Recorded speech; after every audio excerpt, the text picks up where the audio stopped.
justo quando chegaste ao alto do monte e divisaste o horizonte, depois de passar os teus dias tentando encaixar cada peça em um projeto de vida, justo quando sentias domínio do tempo e da tecnologia, chegou do céu a revelação de que, ao final, não haverá compaixão. A última voz que se ouvirá será a da deusa entropia. Bueno, gente, um grande prazer estar com vocês para mais um Cantos do Sul da Terra na TVE. Vamos ver quem é que vai estar conosco neste domingo. A cultura grega é o fundamento que estruturou as linguagens, os gêneros, os modelos, as instituições nas quais o Ocidente evoluiu. Com muitos acréscimos, muitas mutações, mas a base genética é a cultura grega. E tudo que formou a cultura grega, que é herdeira de tradições orientais, de influências que transitaram entre o Mediterrâneo, a Ásia, a África. Chegou do cielo la revelación de que al final no habrá compasión. La última voz que se oirá será la de la diosa entropía. Relax, relax, relax, relax. Relax, relax, relax, relax. Será la voz de la diosa. Tá aí, Daniel Drexler e Francisco Marshall. O Daniel nos provocou com essa questão da entropia. Aqueles versos com os quais eu dei ó de casa para vocês hoje são La Voz de la Diosa Entropia. O nome do seu espetáculo, o nome do seu novo álbum, com essa história da entropia. Que negócio é esse? A gente queria falar disso e por isso a gente pensou no outro convidado, para quem, desde que o programa foi imaginado, a gente já tinha um lugar marcado aqui na beira desse fogo, só esperando que a agenda dele, que não é mansa, permitisse. Francisco Marshall, que enorme prazer te ter aqui. Poxa, que honra e alegria saber que eu estou predestinado a essa glória de estar aqui. Adoro o teu projeto cultural, esse programa maravilhoso. E vamos conversar então, porque é uma provocação muito instigante. Como tomar um conceito da física para produzir uma mensagem popular, né, como pretende o Drexler. Né? Muito legal. Francisco Marshall é pianista, é professor, é helenista, é tradutor, escritor, arqueólogo, promotor cultural. E eu fico pensando, com esse crédito todo, vai parecer para vocês uma ousadia que eu chame ele de Chico enquanto a gente conversa? Eu não vou chamar ele de Chico para me exibir de ter amizade com Francisco Marshall. Eu vou fazer isso porque, de forma comunal, de forma comunitária, neste nosso lugar do sul da Terra, ele é uma pessoa muito querida e é uma referência de um humanista resistente, de um humanista corajoso, de um humanista solidário, que todo mundo conhece e gosta de chamar de Chico, como eu vou chamar aqui. É o cara que disse assim, a memória do humanismo clássico com a interpretação do drama contemporâneo. Te peguei pela palavra. O que tu acha? O que tu dirias disso de clássico e contemporâneo para começar a falar da tal da entropia? Aqui a memória clássica é o fundamento e ele germina. Ele não é algo soterrado ou arquivado. É uma potência que forma um código plenamente vigoroso, perpetuamente inspirador, e, nesse caso, pertencente ao que fundou o pensamento emancipado, a física dos filósofos pré-socráticos, Tales, Anaximandro, Anaxímenes, que, com grande ousadia, diante de uma sociedade tradicional, um mundo de mitos, né, apontaram para elementos empíricos. Primeiramente Tales, a água, depois, geração seguinte, primeiro discípulo de Tales, Anaximandro, o apeiron, o ilimitado. E isso tudo, Demétrio, embora tenha tido consequências acadêmicas, escolares, conceituais, afinal daí veio a filosofia e dela todas as ciências, né? A medicina, o direito, a física, tudo veio daí.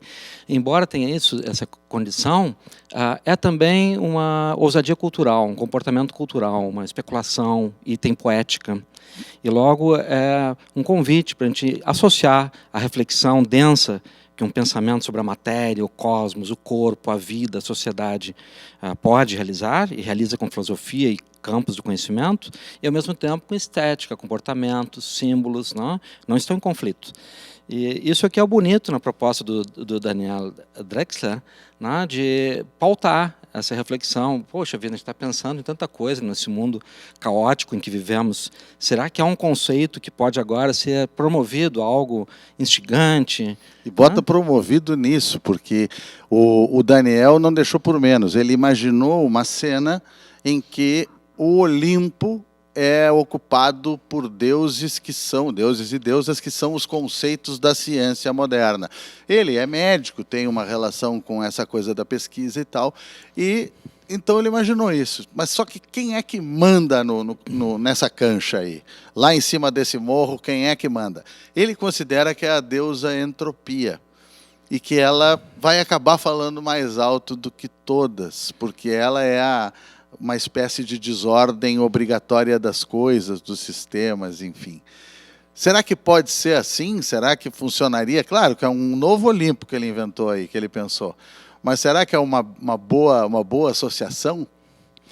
Olha, a filosofia surgiu acusando o mito na sua falsidade, de criar imagens que são artificiais, poéticas, e que não examinam o mundo, mas sim um passado de memórias, de padrões de comportamento muito antigos, no caso, patriarcais, de uma sociedade que se nutriu de uma estrutura de poder representada nas figuras do Olimpo.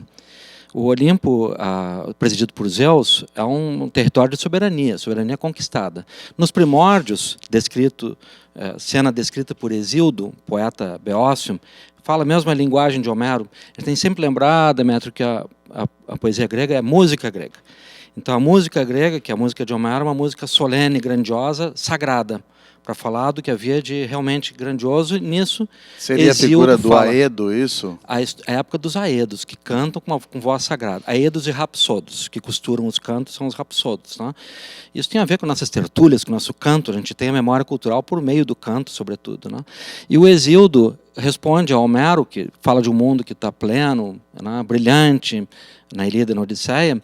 Ele responde com questões, afinal de contas, que cosmos, que universo é esse? E isso aparece em um poema chamado Teogonia, obra do século VII a.C.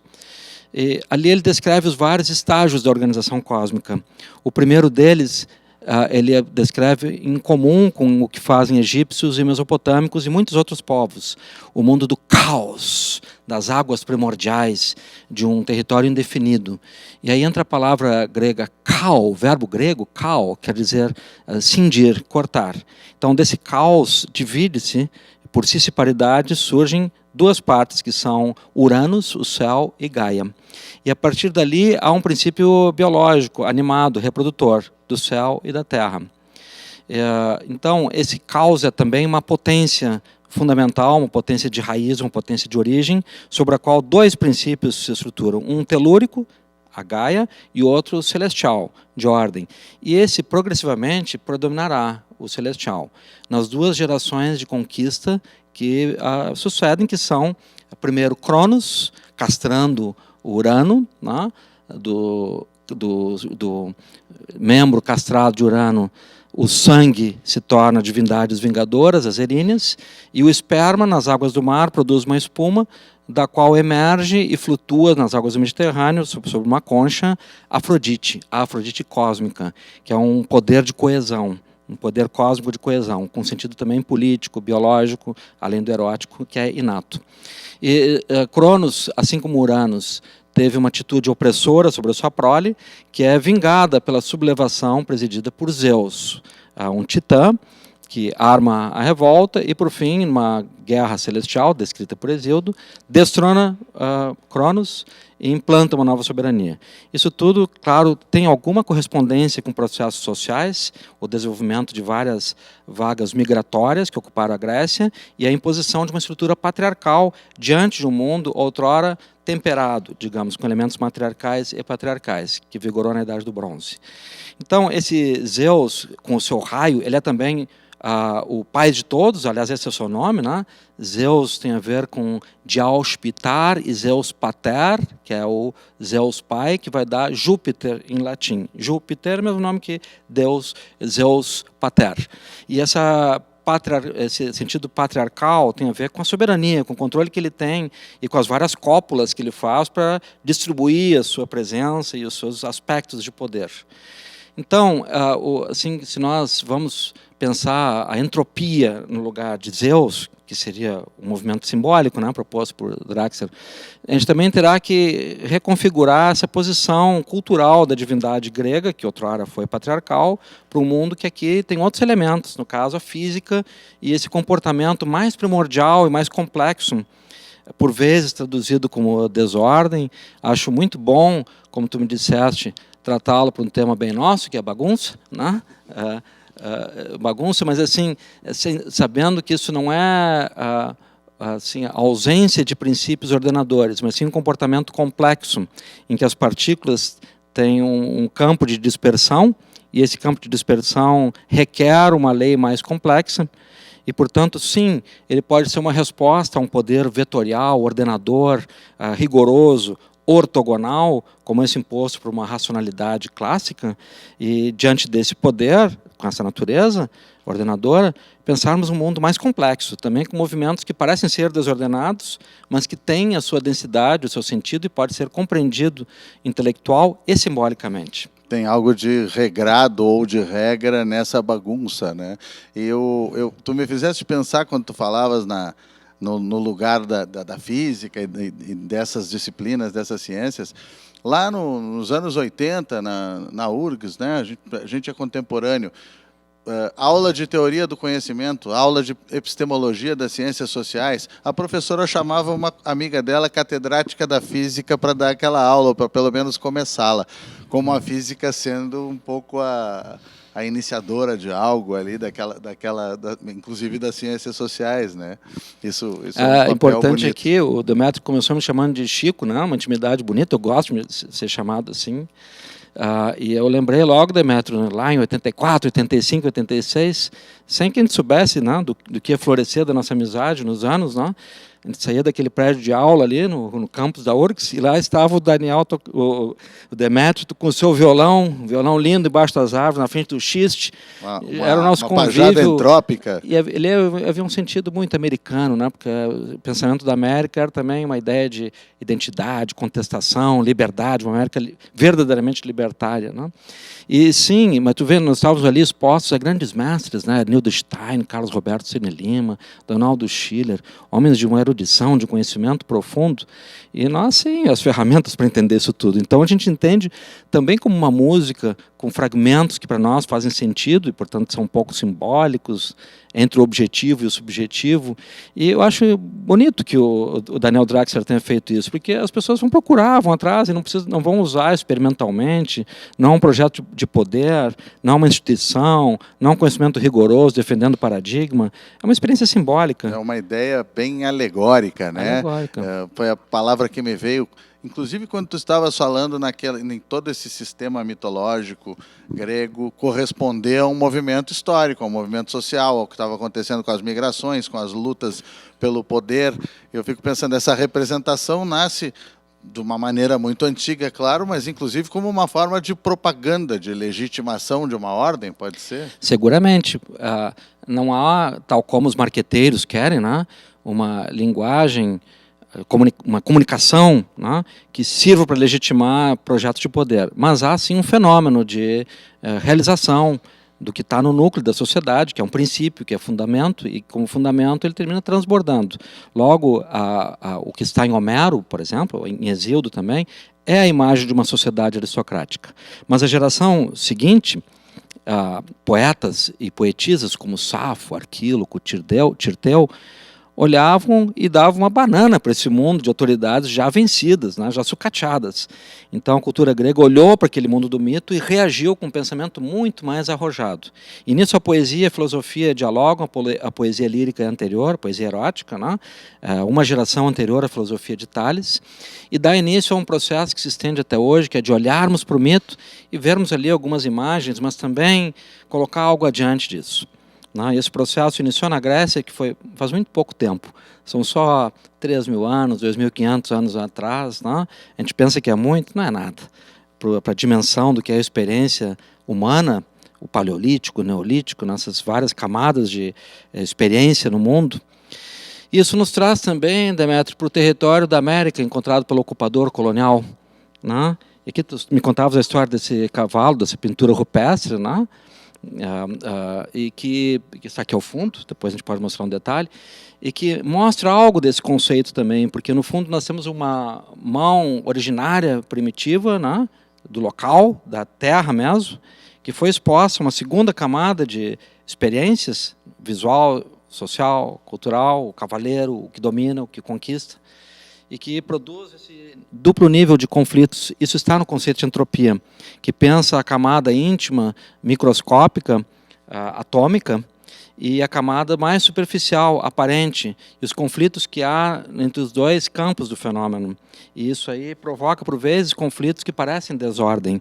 E o conceito de entropia visa examinar e ver como parametrizar a compreensão desses fenômenos, né? E, como eu te disse, não é o caos, assim, no sentido de que não há um princípio de ordem, uma pura confusão. Não, não é isso. É algo que desafia a compreensão, porque tem um movimento complexo. É incrível tu teres comentado isso. Acho que as pessoas sabem, eu sempre disse isso no rádio e continuo dizendo isso aqui nesse nosso novo espaço. A gente não ensaia papos e conversas, porque nunca sairia uma coisa legal se a gente fizesse isso. E justamente eu estava pensando quanto disso que tu estavas referindo, né, desse funcionamento da mitologia grega, batia e era similar a coisas dos nossos povos originários. Tu tá emoldurado aí por uma bandeira mapuche, por uma bandeira huifala dos povos andinos. A gente antes estava falando sobre essa pintura rupestre linda e deprimente, triste, porque o cara faz essa obra linda, esse indígena que fez esse desenho, esse foi o último desenho, e depois esses caras desapareceram do lugar lá no norte de Córdoba onde estavam, porque é justamente quando chegou o espanhol a cavalo. Mas antes ele deixou esse registro lindo, né? E a gente é resultado desses conflitos em todos esses níveis, né? É uma coisa muito interessante. Nós crioulos aqui, né? Nós mestiços, né? Sim, e essa alegoria, como tu bem disseste, a alegoria de um conceito da física, também ajuda a desmontar um discurso de poder que quer ver na ordem um elemento de supremacia por qualidade superior e desdenha o seu oponente como desordenado, caótico e tal. E essa visão física recompõe esse cenário, porque faz ver que não, os dois elementos se correspondem e que mesmo os elementos que se pretendem racionais, ortogonais, né, disciplinados, eles também contêm parte desse mundo de entropias, né, de formas que estão transbordando, que têm desagregação ou perturbação nos movimentos das partículas, percebido como desordem ou bagunça, mas que no fundo tem uma ordem, né? E quando falaste de bagunça, eu lembrei muito, Demétrio, muitos porto-alegrenses vão lembrar do nosso brick do Belchior, ou Belchior, se quiser uma pronúncia italiana, em que entrava-se lá, no fundo, na Rua da Praia, lá depois do Cacique, né, via um aparente caos, né, aquela quantidade, profusão de sucatas e coisas assim.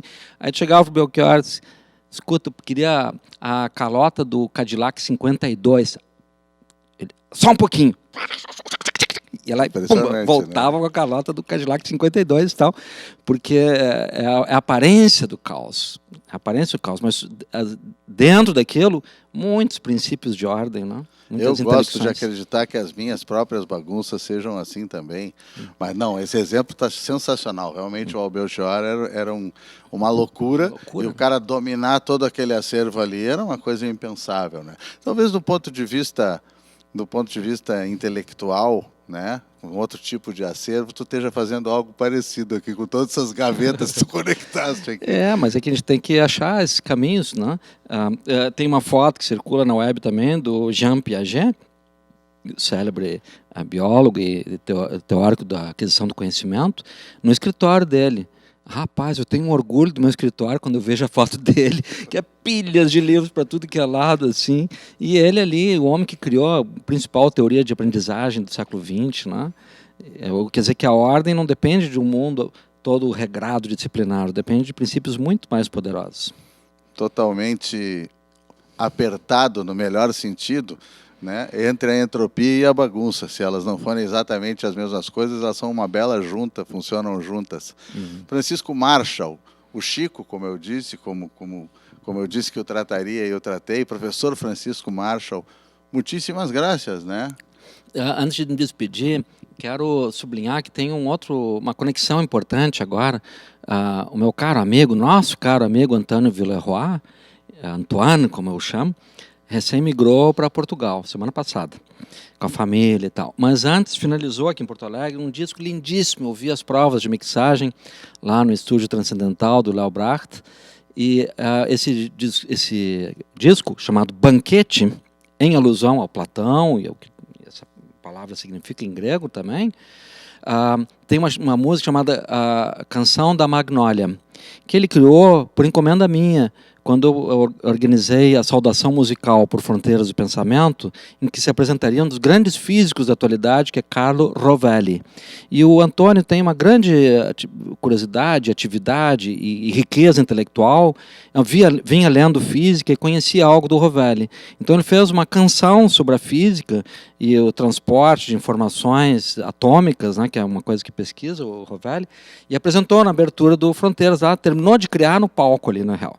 E depois ele voltou a elaborar essa música muito bonita, na qual ele incluiu também os impasses que nós vivemos hoje, com esse bando de louco, nem esse louco é a palavra para isso, para chamar esses irracionais, dementes, que desdenham a ciência, desdenham o conhecimento, pautados por um ignorante que não sabe ler, se comunicar, não tem nada de humano, é mais para monstro, jamais mito, né? Então ele incluiu essa ironia na música, chama Canção da Magnólia, e aparecerá no próximo álbum do Antônio, com essa vibe do Daniel Drexler, muito rara, muito preciosa, de tomar um conceito da física e fazer desse conceito um tema de imaginação, alegoria, cultura. Que bela lembrança que é o Antônio Totonho Villeroy, que eu chamo de Marechal por ser da terra dos marechais, mas acho que ele não gosta muito desse título. Ele me chama de Marechal o tempo inteiro. Só pela brincadeira, né? E até aí tudo bem. Muito obrigado mais uma vez, Chico Marshall. A gente vai entender de outra forma, vai abraçar de outra forma a manifestação e a música do Daniel Drexler, e tu certamente vai voltar para a beira desse fogo quantas vezes tu puderes e quiseres. E agora nós vamos para aquela nossa cevada de palavra. Esse formato que a gente já conhece lá do Cantos no Rádio, em que a gente traz um texto, uma poesia, enfim, hoje uma cevadura bem gorda. Uma cevadura gorda que é assunto de dar água pela aba da carona. Querem ver? Vamos lá.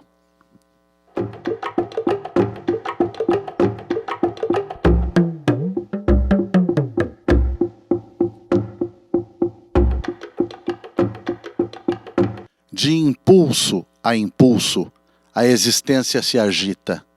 Nela nada se perde e nada nela se cria. Desarruma o espaço, redesenha o cosmos, perpetua a entropia. De mutação em mutação conduz ao esquecimento, qualquer configuração. E de fotograma, em movimento aparente, gera a noção de tempo, que se reduz a uma ilusão.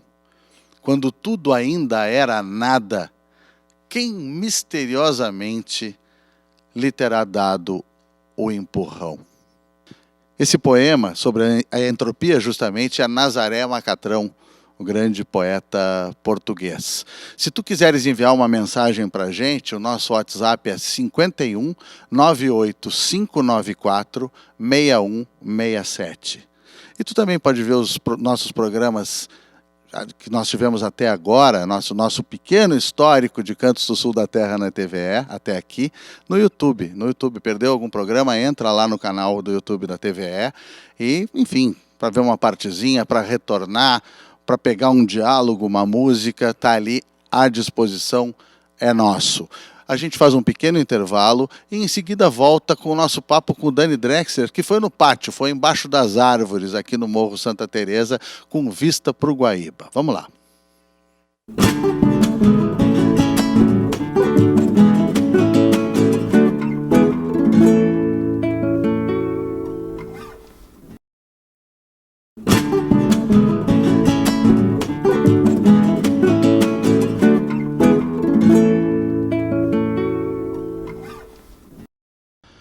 Eu não estudo as coisas, nem pretendo entendê-las.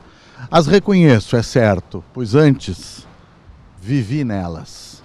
Converso com as folhas no meio dos matos e me dão sua mensagem às raízes secretas. Bueno, gente, eu escolhi esses versos de Atahualpa Yupanqui para apresentar um pouco, para fazer uma pequena introdução para alguém com quem nós vamos conversar e que, ao contrário, estuda muito as coisas. Está antenado tanto para a mensagem das folhas e das raízes, quanto para a mensagem dos livros e dos mestres, enfim, da pesquisa, da investigação, da ciência, da intuição. Eu pensei em apresentá-lo assim por causa de um conceito que ele está trazendo e que o está trazendo atualmente na sua carreira e na sua vida. Eu tenho a alegria de estar aqui nesse lugar natural, bonito, com alguma coisa do nosso ambiente do Cantos do Sul da Terra na TV, com o meu querido amigo e com o grande artista Daniel Drexler. Prazeraço. Prazeraço. E que bom estar aqui, não? Que bom, né? Eu já me sento lá no verão, estou com muita vontade. Eu gosto muito de botar o pé no chão quando estou cantando. Seja na areia ou seja aqui na... Como chama isto? Pinocha? Como chamam vocês? A agulha do pinheiro, né? A palha do pinheiro. Palha do pinheiro, isso. E tu disseste que tu tens um lugar teu que tem mais ou menos essa fisionomia, né? Justamente. La Serena, que é o sítio onde a gente se encontra todos os anos, do 28 de novembro até o 10, 11 de janeiro, lá na beira do mar, em La Paloma. E aí tem muito gaúcho que vai para lá. Muito amigo, tenho muito amigo que nossa amizade se terminou de concretar. Nossos encontros que vêm acontecendo já faz mais de 10, 15 anos. Pois é, há poucos dias a gente falou com uma dessas pessoas, dessas tantas pessoas que se relacionam musicalmente e enfim, que são teus amigos já há vários anos, que foi o Marcelo Delacroix. A gente conversou com ele aqui no Cantos do Sul da Terra. Mas são muitos, né? Já são várias parcerias gaúchas, né? Muitos anos.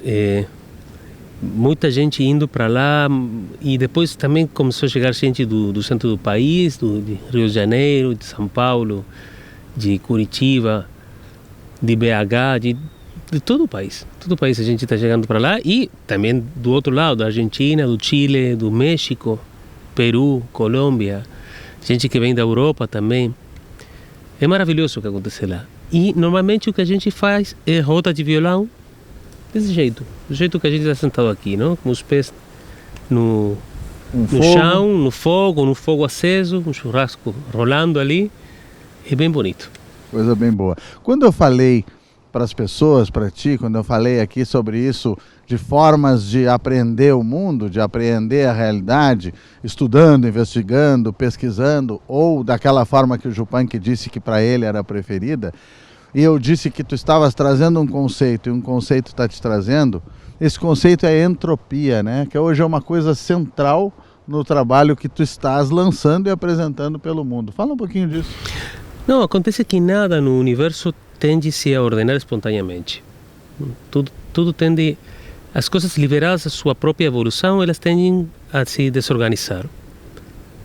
E eu me dei conta, nessa etapa da minha vida, que na verdade a gente vive remando contra a correnteza. Vive fazendo um esforço por ordenar as coisas, porque dessa ordem também depende a nossa felicidade, não? Da ordem dos vínculos, mesmo da ordem de nossos corpos funcionando como entidades biológicas complexas que são. Eles exigem um esforço diário por se alimentar, por dormir, por manter a glicemia no margem correto, o colesterol no margem correto. Todo esse esforço que a gente faz todos os dias é, na verdade, um esforço que é como investir moinhos de vento, como falava o Quixote, não? É um esforço que, ao final, sempre a entropia vai vencer. A entropia leva tudo para o desordem no cosmos, é a força superior do cosmos, é a lei suprema do cosmos.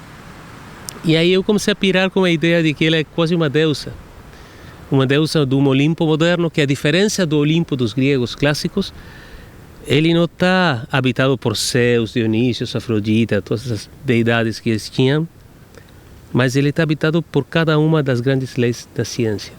A lei da gravidade, a lei da evolução, a lei da relatividade.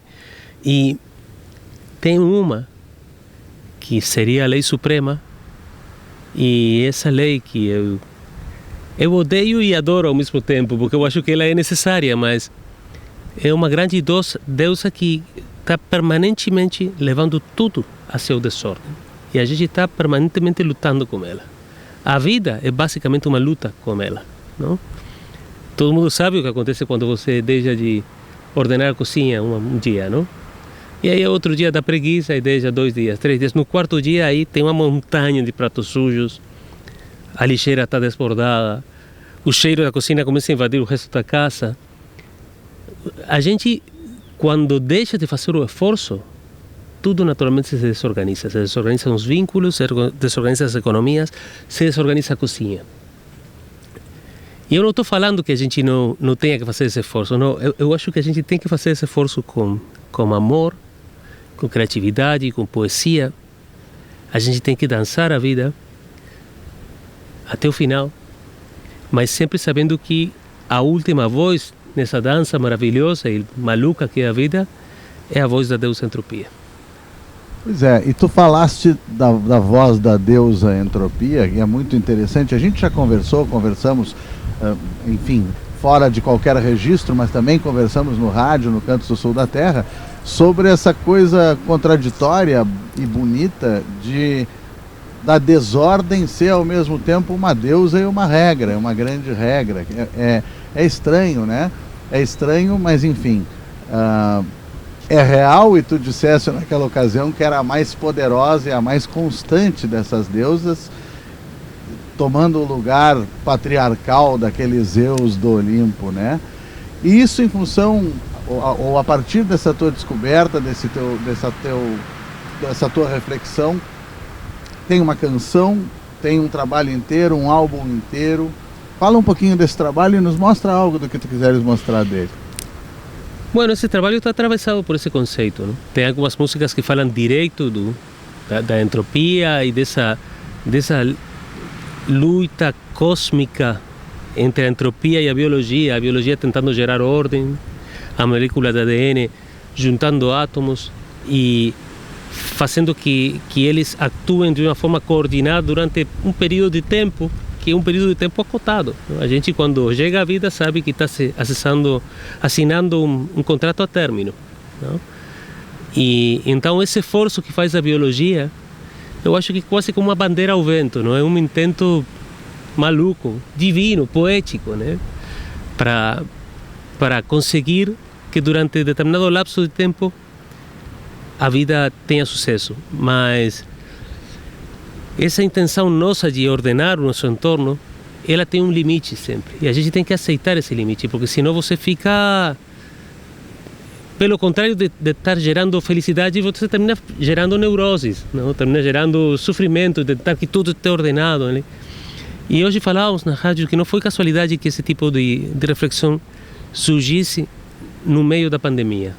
Porque aí eu acho que quando apareceu aquela maluquice, o mundo inteiro quedou parado, toda a humanidade começou a tomar conta, não? A se dar conta de que nossa sensação de ordem, de controle do que acontece é muito limitada, não?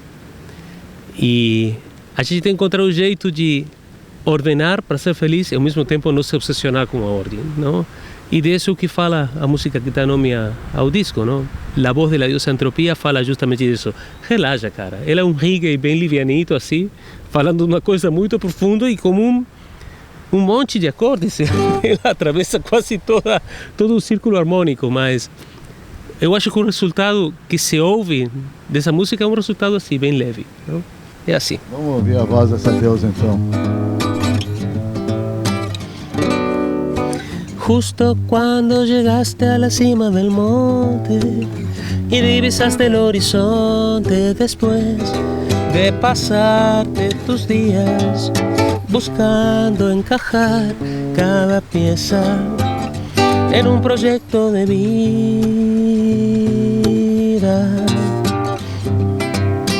Justo justo cuando sentías dominio del tiempo y la tecnología. Llegó del cielo la revelación, no, de que al final no habrá compasión, no.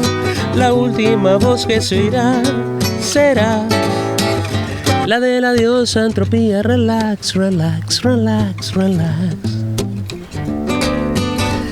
Relax, relax, relax, relax. Será la voz de la diosa entropía. Relax, relax, relax, relax. Será la voz, todos los desvelos del momento, desde la cúspide al cimiento, los vértices y las aristas, cualquier proyección optimista, la luz de todo pensamiento. No, no, no, no. Uno a uno, como granos de arena que se lleva el viento. Golpe a golpe, todo caerá. Verso a verso, día tras día, y al fin de este baile la voz que se oirá será la de la diosa entropía. Relax, relax, relax, relax. E eu chamei o Kevin Johansen para cantar essa música porque eu achava que o humor do Kevin, ele vai se dá muito bem com essa música, porque o Kevin é um cara que é argentino, né? E nós, os habitantes da Bacia do Prata, temos a ser muito assim, de nos angustiar pelas coisas e ser complexos no pensamento. Mas ele ao mesmo tempo é um gringo californiano. Ele tem esse jeito easygoing, não? De levar tudo fácil na vida. Aquele vozeirão grosso, grave, vozeirão grave. E eu sou amigo dele, eu levo já quase mais de 20 anos de amizade com ele. E na nossa conversa, ele sempre fala para mim: mas Dani, relaxa. Eu acho que você está embarulhando as coisas. Relaxa, cara, já foi, não? E ele aparece na música justamente nesse rol, não? Dizendo: relax, Dani, relax, já foi, já deu, Dani, já, relaxa. Tudo acontece, deixa que as coisas se rolem. O Kevin Johansen é o cara, já que a gente começou com os versos do Jupunk, né? Do Atahualpa e o funk. Né? E ele tem um humor que puxa para uma coisa, eu tenho essa impressão, um pouco sarcástica. Sarcástica no bom sentido, como é essa letra, né? Porque tem uma expressão que eu adoro, que os argentinos e uruguaios usam, que é o sonamos, ou sonaste. Ou seja, te deste mal, azar, né? Não funcionou. Algo como te deste mal, né? Te quebraste. E ao final dessa letra, tu tem uma sensação de sonaste. Sonaste. Não adianta ficar tentando organizar, ou conter, ou controlar o que não é organizável, contenível ou controlável. Eu acho que é uma coisa assim. Ou também tem outra forma de ler o que acontece, que é: ok, eu estou fazendo esse esforço, então eu vou fazer ele de um jeito liviano, porque ele não é importante. Então eu vou fazer de um jeito poético. Fazer poesia, fazer música é importante. Pode não servir para nada, não? E pode ser muito importante ao mesmo tempo, não? Tentar levar a vida de um jeito poético, eu acho que se você já aceita quais são as regras, não? O melhor que você pode fazer é tentar levar ela do melhor jeito possível. E para mim, levar a vida de um jeito poético é a melhor coisa que você pode fazer, não? E levar ela de um jeito leve também. Não se preocupar, tem coisas que vão acontecer, que são coisas duras e vão acontecer sempre. E a gente tem que aceitar elas e tentar levar a vida de um jeito feliz, né? Tem participação do Vitor também nesse trabalho, tem outras presenças aí. Fala um pouco disso aí. A participação do Vitor foi quase um favor que eu pedi para ele. E ele é um cara muito generoso. Também, como ele se gerou, não somente com ele, com a família Ramil. Já agora temos uma sensação assim de que somos uma grande família ampliada, não? Com ele, com Abel, com Ian, com Clayton, com Cleidir, com toda essa família maravilhosa que somos Ramil. E eu escrevi uma música que se chama E de Pronto, refletindo sobre a pandemia, e no final eu botei um texto que eu li do Instagram do Caetano Veloso. E eu achei esse texto muito claro, como ele é, não? Com essa inteligência que ele tem para descrever as coisas, não? Ele fala da maluquice das teorias conspiratórias e da natural confusão da ciência, e que é muito importante em momentos de emergência ter uma posição clara, não? E eu adorei esse texto assim, e aí eu liguei para o Vitor e disse, eu acho que você poderia declamar esse texto no final. E além disso, ele tem esse jeito gaúcho do sul do estado de declamar, não? Com essa voz. E foi interessante o que aconteceu lá. Eu estou muito agradecido com ele. Quando eu comecei a refletir sobre o temperadismo, sobre o templadismo, eu não sabia que isso ia fazer que eu conseguisse me encontrar aqui no Rio Grande do Sul com muita gente e gerar uma... Como se diz? Que meu espaço vital crescesse. Porque para um uruguaio esse é sempre um tema, não? Você mora em um país muito pequeno e às vezes é sufocante. Então, eu sentia que eu somente estava abrindo meu espaço para o lado da Argentina, que é o lado natural, por causa da língua.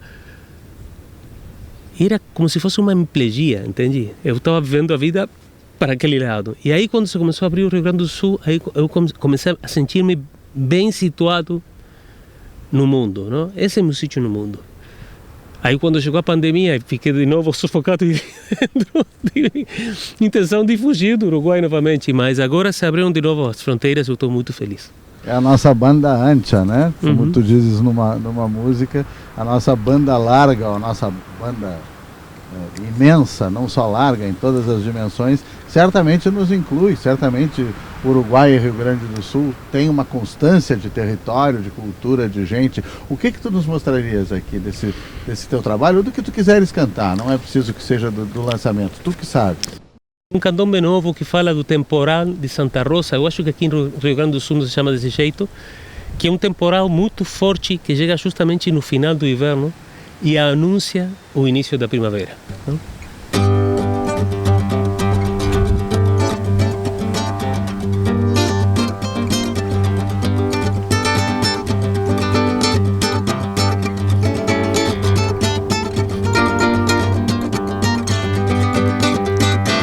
Qué largo es el invierno acá en el sur. Vivimos esperando la carroza, rogándole a Mahoma o a Jesús que sople el temporal de Santa Rosa. Santa Rosa, Santa Rosa, despierta en tu capullo mariposa. Santa Rosa, Santa Rosa, que sople el temporal de Santa Rosa. Qué largo es el invierno acá en el sur, qué frío que se siente bajo el agua. Ya tengo oxidada la bisagra, la chapa de la estufa ya está floja. Santa Rosa, Santa Rosa, despierta en tu capullo mariposa. Santa Rosa, Santa Rosa, las flores del jardín ya están ansiosas. Santa Rosa, bendito temporal, bendita luz que llega desde el sur, trayendo la ilusión de un nuevo cielo azul. Te quiero ver soplando en las esquinas, barriendo marquesinas, hasta volver a renacer. Qué largo es el invierno acá en el sur. Me siento un vampiro musculosa, rogando que se abra el ataúd, soñando con que sopla Santa Rosa. ¡Hey! Santa Rosa, Santa Rosa, despierta en tu capullo mariposa. Me lembro de um amigo uruguaio me dizendo assim, mais perdido do que brasileiro no inverno. Como essas coisas de clima são definidoras. E uma coisa que talvez vocês não tenham pensado, tu, o Jorge e outras pessoas desse movimento, como é elogioso, como nos faz bem a ideia de um temperadismo pensado pelos uruguaios, porque esses uruguaios, excelentes artistas, nos viram como algo que nós somos, assim, não conseguiram se relacionar com o rio-grandense de uma maneira que não é com aquele Brasil idealizado e conhecido, aquele Brasil tropical. Então, não se trata de um tropicalismo, vamos fazer um temperadismo, porque nós aqui somos um pouco diferentes, o que não exclui, não briga com os outros, não diz que a gente não é brasileiro e sim não é nada dessa fantasia. Mas sim, as nossas especificidades apareceram, vocês viram elas. Vocês vieram buscar essa semelhança. Isso nos agrada muito, isso nos cai muito bem. Olha, eu acho que uma das coisas ruins que podem acontecer a partir do momento que o mundo fica globalizado é que nessa globalização a cultura tende a ser monolítica, não? E que desapareça a diversidade, não? Desapareça a diversidade. Então, para mim, a diversidade é uma fonte de alegria. Reconhecer a diversidade, reconhecer diferentes jeitos de ser brasileiro, por exemplo. Isso não exclui ser brasileiro, pelo contrário. E a nos aconteceu lá também no Uruguai, quando começamos a falar que nossa cultura, na verdade, era uma cultura da Bacia do Prata. Que o Uruguai era simplesmente um tom diferente de cor dentro dessa cultura da milonga, dessa cultura do candombe, da cultura da chacareira, do chamamé. Tudo isso acontece lá de um jeito um pouquinho diferente. E aí a gente foi atacada por muita gente ali no Uruguai dizendo, cara, nós somos uruguaios, somos gente diferente. Somos diferentes, qual é o problema? Reconhecer que a gente está claramente, se você fala com um esquimal, não, e mostra a música do Uruguai, do Rio Grande do Sul, ele vai dizer, eu escuto a mesma coisa. Não, porque é a mesma coisa. E eu me dei conta disso quando eu fui morar, quando eu era bem pequeno, eu fui morar lá para Israel, na ditadura, no Uruguai, e aí me encontrei num bairro que tinha gente de todo mundo. E para mim foi muito natural armar uma turma com os brasileiros e os argentinos, porque realmente aí estavam os russos, aí a gente falava a mesma língua, a gente comia churrasco, Então, eu acho que não temos que ter medo de reconhecer as diferenças, porque reconhecer as diferenças, muitas vezes, se você faz isso de um jeito bem feito, isso gera que a conexão com o resto seja ainda melhor, entende? Então, você falava que para vocês é importante isso ser reconhecidos. Imagina para nós, que vivemos um país que é um bairro de São Paulo. O Uruguai tem 3,5 milhões de pessoas. Eu agora saí de lá e tem 3.499.000, porque tem um menos. Entende? A gente conta de algumas pessoas. Desfalcasse um pouquinho a demografia. Justamente. Então, eu acho que esse diálogo que está acontecendo aqui, entre Uruguai e Rio Grande do Sul, entre Montevideo e Porto Alegre e todas as cidades do interior, é muito importante tanto para os uruguaios quanto para os gaúchos. É muito lindo sentir que você está parado num sítio do mundo onde vale a pena passar a vida, né? Sem dúvida nenhuma. Quando eu te falei há muitos anos, nas primeiras conversas que a gente teve, como eu tinha me impressionado com aquele tema banda ancha, com aquele conceito do banda ancha, era porque, afinal de contas, se nasce a ideia de um Uruguai chamado Banda Oriental, porque ele fica do lado oriental do Rio Uruguai, então nós também somos Banda Oriental. Não precisa ir mais além, né?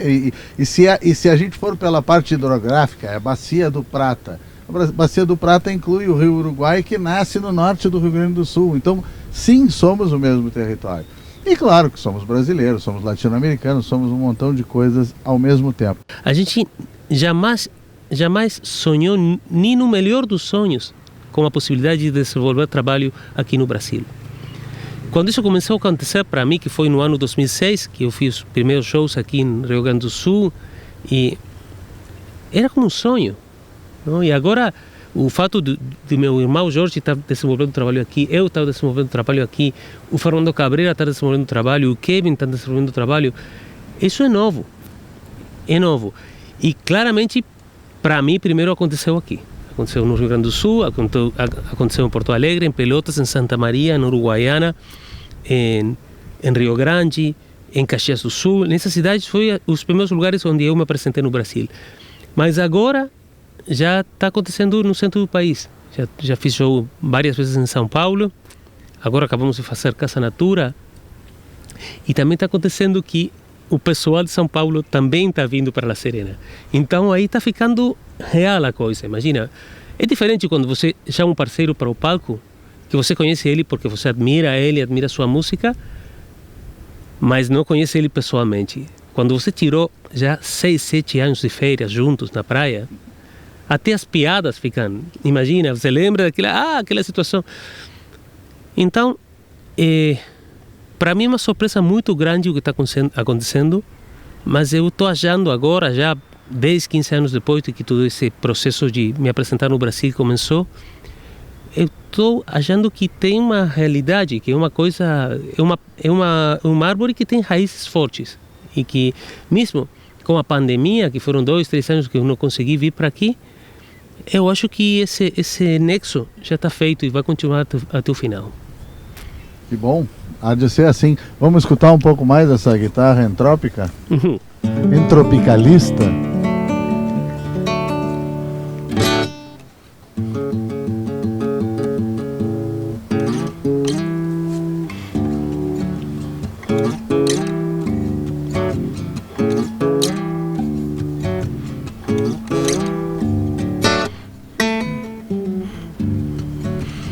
Las ganas de volver a verte aquí, sentirte palpitando junto a mí, las ganas de tu boca bien cerquita de mi boca, las ganas de escaparnos del reloj, poner en pausa un mundo tan veloz, las ganas de sentir mi piel cuando tu piel me toca, las ganas de escuchar esa voz que al florecer suelta melodías de ilusión y que al abrir tus labios la luz marque el compás, llegar a donde pida el corazón, llegar a donde pida el corazón.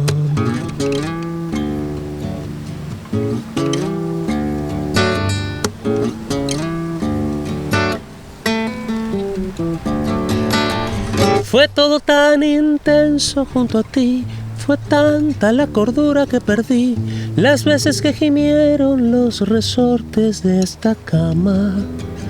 Tus piernas fueron punto cardinal, la llave del más bello manantial, oasis que abrevó mi boca envuelta en llamas. Me acuerdo de lo hermoso que fue verte reír cuando nuestro pecho se calmó. Qué ganas de volver a flotar en la ilusión, llegar a donde pida el corazón, llegar a donde pida el corazón.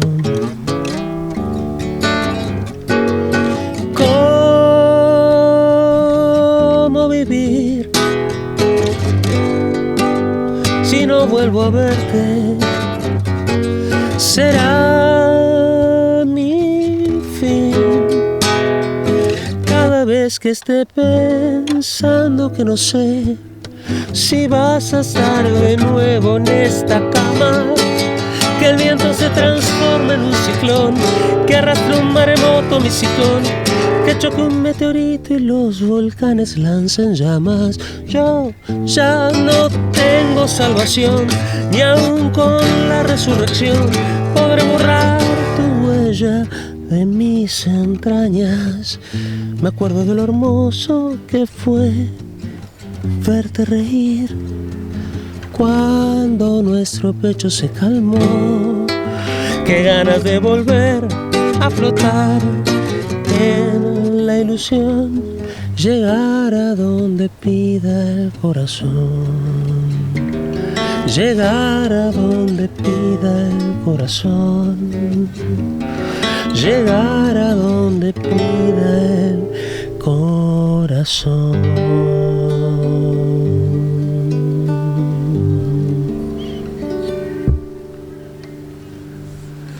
Daniel Drexler, entrópico, Daniel Drexler, temperadista, templadista, estudioso e anárquico, científico e intuitivo, tremendo artista, tremendo papo que a gente teve aqui ao vento, embaixo desses pinheiros.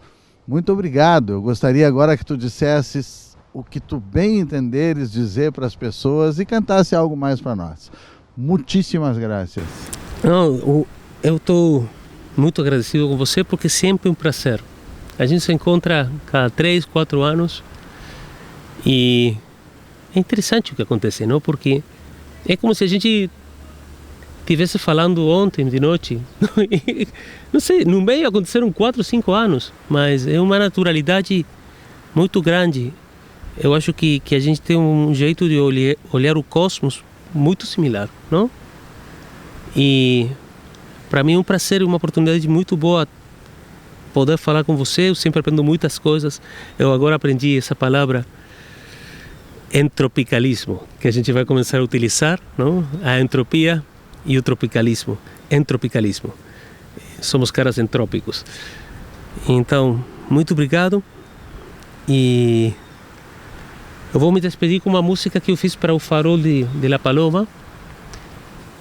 Eu me criei aos pés desse farol e minha vida ficou para sempre ligada a essa geografia. E eu acho que o poder magnético desse farol também mudou o rumo da minha vida. Minha vida estava planificada para ir em outra direção. E enxergar essa questão quase poética de 45 metros de alto, com esses raios de luz indo para dentro do mar, sempre me deu uma vontade de viajar, de fazer música, de fazer poesia. Então eu fiz essa música para o farol de Santa Maria.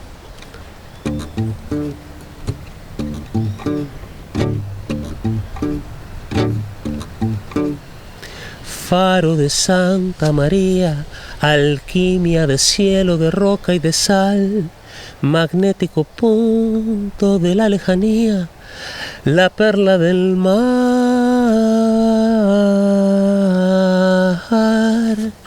perla de mar. Faro de Santa María, hermética joya de altivo fulgor, lumínico pulso nocturno que guiña señales de amor, señales de amor. Vuelvo a ver en tus orillas el pulso del imán que marcó la dirección de mi deriva. Ahora sé que sos el punto cardinal